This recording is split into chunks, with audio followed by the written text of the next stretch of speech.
First అయితే మటన్ని మనం కుక్కర్లో తగినన్ని నీళ్లు పోసుకొని అల్లం వెల్లుల్లి ముద్ద, అలాగే దీంట్లో మటన్ ముక్కలు చూడండి. మనం ల్యాంబు, గోటు, మీరు ఏది కావాలంటే అది, అంటే మేక, గొర్రె, ఏ మటన్ కావాలంటే ఆ మటన్ మనం చేసుకోవచ్చు. ఇప్పుడు దీన్ని మూత పెట్టేసి ఒక 90% మనం చక్కగా దీన్ని ఉడికిచ్చేసుకుందాం. మిగతా 10% మనం వేడి చేసినప్పుడు అయిపోతుంది. అంటే ముక్క సాఫ్ట్గా అయిపోవాలి.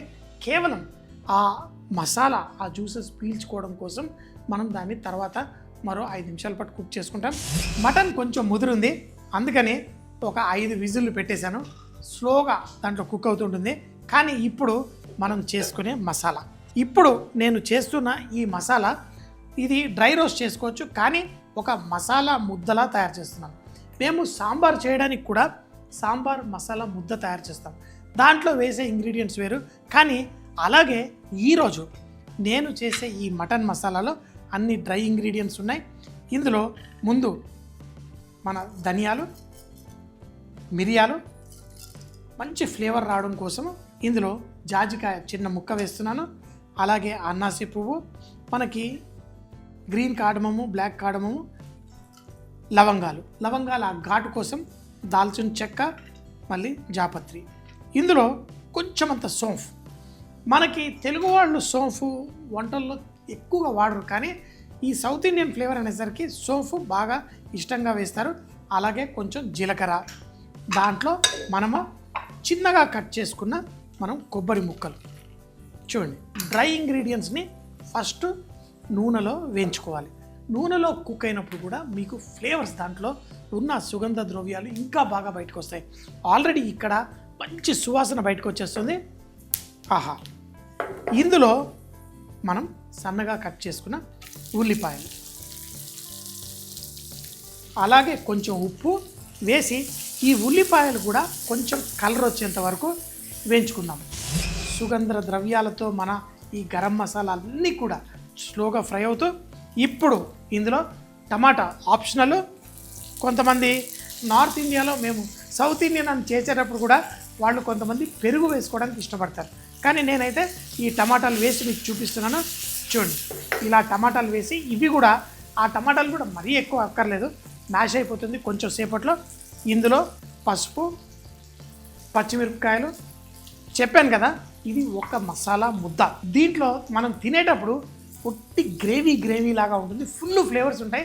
కానీ మీకు ఆ ఉల్లిపాయ ముక్క, మిరపకాయ ముక్క, టమాటా ముక్క ఏవి దొరకవు, అన్నీ గ్రైండ్ అయిపోయి ఇందులో వేసేస్తాం. సో ఇవి కూడా వేసేసి లైట్గా ఇలా వేయించేసుకోండి. ఇలా చేసుకోవడం వల్ల ఇంకొక బెనిఫిట్ ఉంటుంది. మనం కర్రీ చేసుకునేటప్పుడు ఎంత కావాలో అంత పేస్ట్ వేసుకుంటే చాలు. ఎక్కువ పేస్ట్ వేసేసి అది అట్లా కాకుండా మనం ఉడికేటప్పుడే మనకు తెలిసిపోతుంది. ఎప్పుడు కొంచెం తక్కువ వేసి మనకి ఇంకా కావాలనిపిస్తే లైట్గా యాడ్ చేసుకోవాలి, అంతా ఒకేసారి వేయకూడదు. ఇందులో పుదీనా ఆకు, ఇది కూడా గ్రైండ్ అయిపోతుంది. లాస్ట్లో కొత్తిమీర ఒక్కటే మనం పైనుంచి వేసుకుంటాం. మటన్ కర్రీ వడ్డించేటప్పుడు దాంట్లో కొంచెం వేసేసుకుంటే సరిపోతుంది. ఇప్పుడు నాకు పర్ఫెక్ట్గా రెడీ అయిపోయింది. ఇందులో కారపు పొడి వేసేసాను.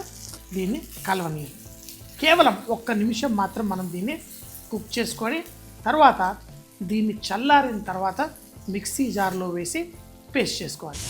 ఇప్పుడు చూడండి, మనకి అన్నీ కుక్ అయిపోయాయి. స్టవ్ కట్టేయండి, అంతే. ఈ మిశ్రమాన్ని మనం మిక్సీ జార్లో వేసి పేస్ట్ చేసుకొని, ఆ పేస్ట్ ముద్ద తయారు చేసుకొని మనం ఈ మటన్తో పాటు ఎలా చేయాలో చూపిస్తాను. తయారు చేసుకున్న మసాలా అంతా మిక్సీ జార్లో వేసి చూడండి, ఒక పేస్ట్ ముద్దలా తయారు చేసుకున్నాము. ఈ పేస్ట్ ఉంటే కనుక మనం కర్రీలు చేసుకోవడానికి చాలా ఈజీగా ఉంటుంది. మటన్ రెడీ అయిపోయింది. దాన్ని మనం ఇప్పుడు బాయిల్ చేస్తూ, ఆహా, వేడి మటన్. దీంట్లో మనం ఒక చుక్క నూనె కూడా వేయలేదు, కానీ ఆల్రెడీ ఆ మటన్లో సహజంగా ఉండే ఆ నూనె కూడా బయటకు వచ్చేసింది. ఇప్పుడు మళ్ళీ దీన్ని మనం బాయిల్ చేద్దాం. ఆర్డర్ వచ్చినప్పుడు మనం ఈ మటన్ ముక్కలు ఇలాంటి ప్యాన్ ఒకటి ఉంటుంది, ఈ ప్యాన్లో వేసుకుంటాం. అయితే మనకి స్టాక్ ఏదైతే ఉందో ఎక్కువ ఉండాలి మనం కర్రీ చేసేటప్పుడు. ఎందుకంటే మనం మసాలా వేసి మనం లాస్ట్ మినిట్లో కుక్ చేసేటప్పుడు ఈ లిక్విడ్ అనేది ఎక్కువ ఉండాలి. అప్పుడు మనకి ఈ మటన్ పర్ఫెక్ట్గా ఆ ఫ్లేవర్స్ అన్నీ పీల్ చేసుకుంటాయి. చూడండి, కేవలం స్టాక్లో మటన్ కుక్ చేసాం. ఇప్పుడు దీంట్లో మనం ఈ పేస్ట్ ఏదైతే ఉందో మనం ఇందులో వేసుకోండి. చూడండి, మరీ ఎక్కువ వేయకండి, ఎంత కావాలో అంత వేసుకోండి. కావాలంటే మళ్ళీ మనం వేసుకోవచ్చు, అంతే. ఇలాంటి గ్రేవీలు ముఖ్యంగా రొట్టెలతో వాటితో తినేటప్పుడు అవన్నీ మధ్యలో ఏవి రాకూడదు, అలా ఇలాంటివి చేస్తారు. భలే టేస్టీగా ఉంటుంది. ఇలా బాయిల్ అయిపోతుంది. ఇప్పుడు ఉప్పు మనకి ఎంత కావాలో అడ్జస్ట్ చేసుకోండి. తేమ తగ్గి మనకి కావాల్సిన కన్సిస్టెన్సీ వచ్చేస్తుందో అప్పుడు ఉప్పు కరెక్ట్గా అడ్జస్ట్ అయిపోతుంది. సో ఇప్పుడు కొత్తిమీర కూడా 2 సార్లు వేద్దాం. ఒకటి ఇలా బాయిల్ అయ్యేటప్పుడు, లాస్ట్లో, తర్వాత మళ్ళీ మనం దీంట్లో వేసుకుంటాం, అంతే. ఆ కొత్తిమీర ఈ ఫ్లేవర్స్ అన్నీ బ్యూటిఫుల్గా ఇన్ఫ్యూజ్ అవుతాయి. ఇందులో వేసాను, ఒకే టమాటో వేసాను ఈ మొత్తం మసాలాలో. సో చూడండి, మీరు ఆర్డర్ చేసినప్పుడు ప్యాన్లో వేసి అన్నీ వేడి చేసేసి ఆ ఫ్లేవర్స్ లాస్ట్లో ఫైన్గా అడ్జస్ట్ చేసే వాళ్ళని రేంజ్ షెఫ్ అంటారు. అంటే ఇదంతా రేంజ్ అంటారు. రేంజ్ మీద పనిచేసే వాళ్ళని రేంజ్ కుక్స్ అంటారు. వాళ్ళు ఏంటంటే అన్నీ ఇలా టకా టకా టకా కొట్టి ఇలా సువాసనతో కూడా వాళ్ళు ఆ ఉప్పు సరిపోయిందా లేదా చెప్పగలుగుతారు. సో ఈ విధంగా వేయండి. స్లోగా ఇందులో నుంచి ఆ మంచి ఫ్లేవర్స్ అన్నీ బయటకు వస్తున్నాయి. ఆ మటన్ కూడా దీంట్లో మంచి ఇన్ఫ్యూజ్ అవుతుంది. పర్ఫెక్ట్. ఇలా లాస్ట్లో కావాలంటే మళ్ళీ ఉప్పు కొంచెం అడ్జస్ట్ చేసుకోవచ్చు, అంతే. గరం మసాలా ఏది ఇంకేం వేయక్కర్లేదు, అంతే చాలు. లాస్ట్లో మళ్ళీ కొత్తిమీర వేసుకొని వడ్డిద్దాం. Mutton ready. మనకు కావాల్సిన కన్సిస్టెన్సీ ఇలా.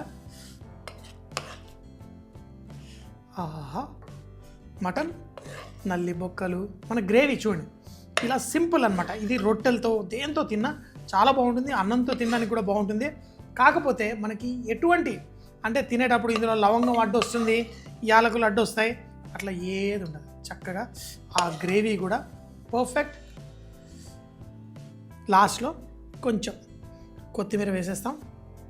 ఉంటే కొంచెం నిమ్మకాయ లైట్గా పిండేసేయండి, అంతే. పర్ఫెక్ట్. మంచి ఫ్లేవర్ తోటి సౌత్ ఇండియన్ మటన్ కర్రీ అని చెప్పేసి 5 స్టార్ హోటల్లో అమ్మేసేవాళ్ళు. మీరు కూడా తప్పకుండా ట్రై చేయండి సౌత్ ఇండియన్ మటన్ కర్రీ. చేసుకోవడానికి ముందుగా ప్రెషర్ కుక్కర్లో నీళ్లు పోసి అల్లం వెల్లుల్లి పేస్ట్ అలాగే మటన్ ముక్కలు వేసి మటన్ 90% సాఫ్ట్గా అయ్యేంత వరకు ఉడికించుకోండి. తర్వాత పాన్ లో కొంచెం నూనె వేసి దాంట్లో ధనియాలు, మిరియాలు, జాజికాయ, అన్నాసి పువ్వు, అలాగే గ్రీన్ బ్లాక్ యాలకులు, లవంగాలు, దాల్చిన చెక్క, జాపత్రి, సోంపు, జీలకర్ర, అలాగే ఎండిన కొబ్బరి చిన్న ముక్కలు వేసి నూనెలో కొంచెం సేపు కుక్ అయిన తర్వాత ఉల్లిపాయలు, ఉప్పు వేసి ఉల్లిపాయలు కొంచెం రంగు వచ్చేంత వరకు కుక్ చేసుకోండి. ఇందులో కొంచెం టమాటా ముక్కలు, పసుపు, పచ్చిమిరపకాయలు, పుదీనా వేసి వాటిని మరి కొంచెం సేపు వేయించి ఇందులో కారపు పొడి వేసి మిక్సీ జార్ లో వేసి దాన్ని ఫైన్ గా పేస్ట్ చేసి పెట్టుకోండి. ఇప్పుడు పాన్ లో మటను దాంతో పాటు దాంతో ఉడికిన స్టాక్ కూడా వేసి మనం తయారు చేసుకున్న ఈ మసాలా ముద్దని కావలసినంత వేసి స్లోగా కుక్ చేసుకోండి. ఒక 4-5 నిమిషాల్లో మనకి మసాలా అంతా పర్ఫెక్ట్ గా కుక్ అయి చివర్లో కొంచెం కొత్తిమీర జల్లి దీన్ని ఉప్పు కూడా అడ్జస్ట్ చేసుకొని వేడివేడిగా అన్నంతో కానీ రొట్టెలతో వడ్డించుకుంటే చాలా చాలా బాగుంటుంది.